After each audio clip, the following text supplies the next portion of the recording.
repeat now all the statistics, the litany of dirty laundry that we have of our past governments.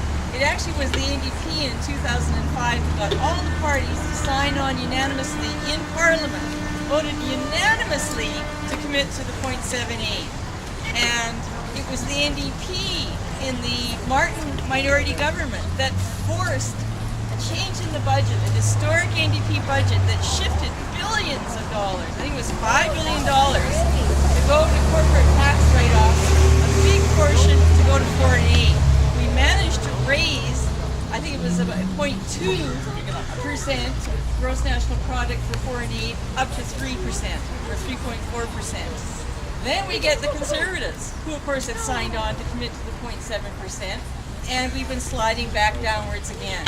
Unfortunately, we have not been successful in this minority parliament to force a change in the corporate tax write-offs of the Conservatives, because the Liberals have supported them every step of the way, either by not showing up to vote or by voting in favor of further corporate tax cut Conservative agenda. There is nothing more important than organizations like Grandmothers for Grandmothers, both here in Canada and in Africa. I've worked for more than 35 years trying to empower communities dealing with environment and health issues. It is the only way to bring about change.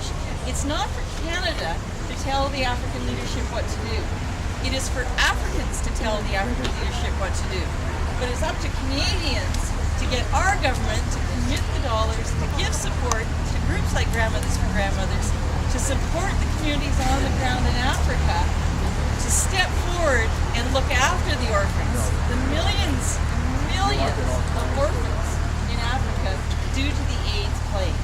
And I completely applaud these women. These women have been valiantly, absolutely valiantly going across Canada. There's an organization here at Park, Edmonton, I don't know where else in the area now. All kinds of groups around Morinville, right across Canada, with their petition to make the government live up to its commitment, not just for, supporting the Grandmothers for Grandmothers, but foreign aid generally, and specifically to support on the ground. Mr. Harper has embarrassed us all by not showing up to any of the AIDS conferences since he was elected. He's refused to give support to the on-the-ground assistance, instead wants to give it to just more health research, which is important. But we need on-the-ground support. So you can count on me. That's why I'm running. I'm tired of fighting government. Somebody has got to get in there and help the new Democratic opposition to speak up, to bring forward matters in Parliament. And unlike, unfortunately, our current elected representatives, when the Grandmothers for Grandmothers want to table a petition in Parliament calling for assistance for programs like Aid for Women in Africa, I will be there on the phone taking their call and immediately taking that petition to Parliament.